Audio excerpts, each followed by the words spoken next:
giving you experimental on the restart. You check that one off the list. It didn't work. But I got to tell you what Kanaan is doing. He's the only one that's managed to stay that close to Carpenter. And if he can do that, he will run at Carpenter's speed, but he'll use a lot less fuel. And if he does that for enough laps, that will be a big advantage. Here's our Firestone telemetry. Watch the number on that mile per hour down the straightaway into the corner for Kanaan and see how much he lifts.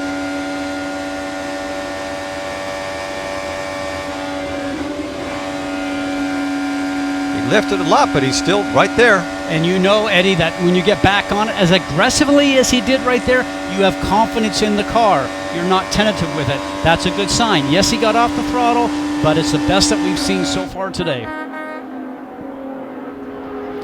Just a little 230-mile-an-hour Sunday drive into the corner. Trouble! Danica Patrick! Out of break. Out of break.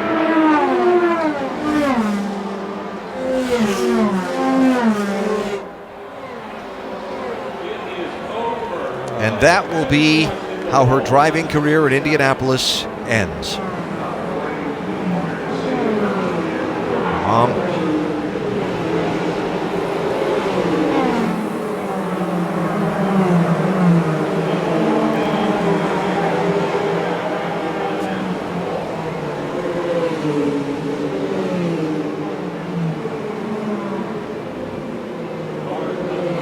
The safety team there, Patrick beginning to climb from the car.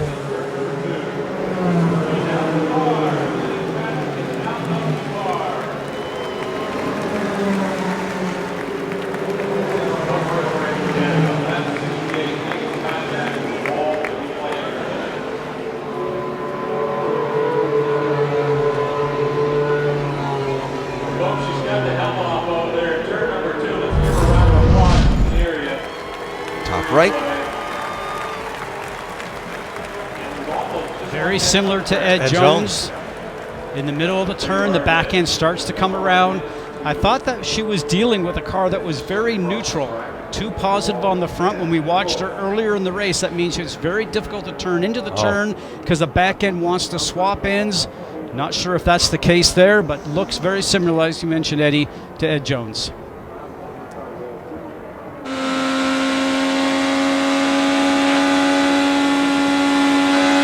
Oh, that's just a loose car. The back end just got away from her. And there's nothing you can do once it goes. You cannot catch it in time. Look how she puts her hands down. Running in 17th at the time. Another look from Alexander Rossi's on board.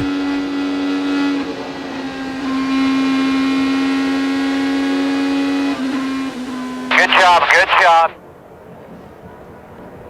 That was Alexander Rossi's spotter telling him good job, because he missed the accident. And Bev Patrick, not what they were hoping for today.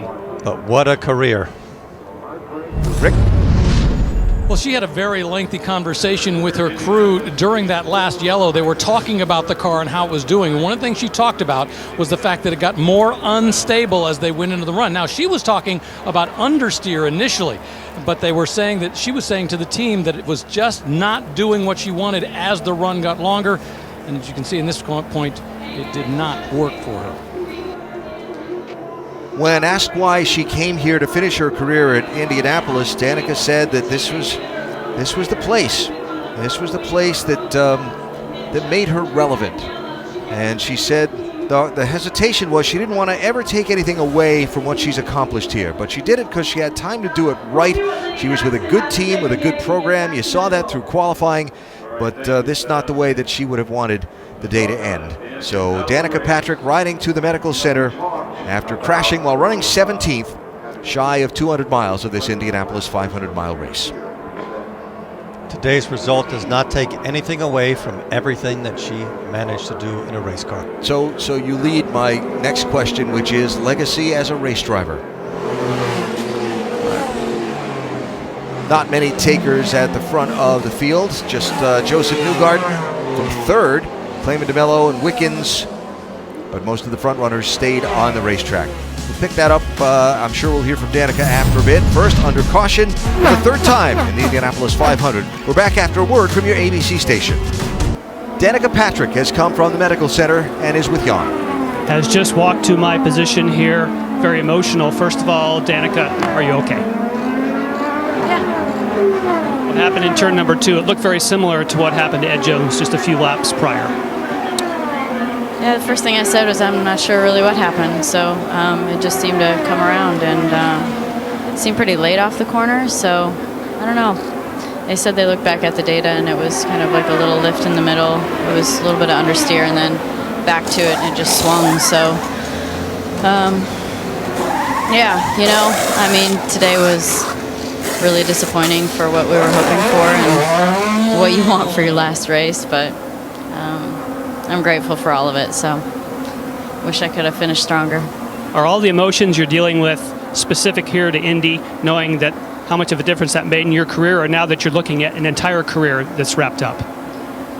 Yeah, it's an entire career. I mean, but, you know, what really launched it was this. So it's both of them. You know, I've had a lot of good fortune here, and did still have some this month. It just didn't come on race day, but we had some good moments. You definitely did. Thank you, Danica. Thanks. Obviously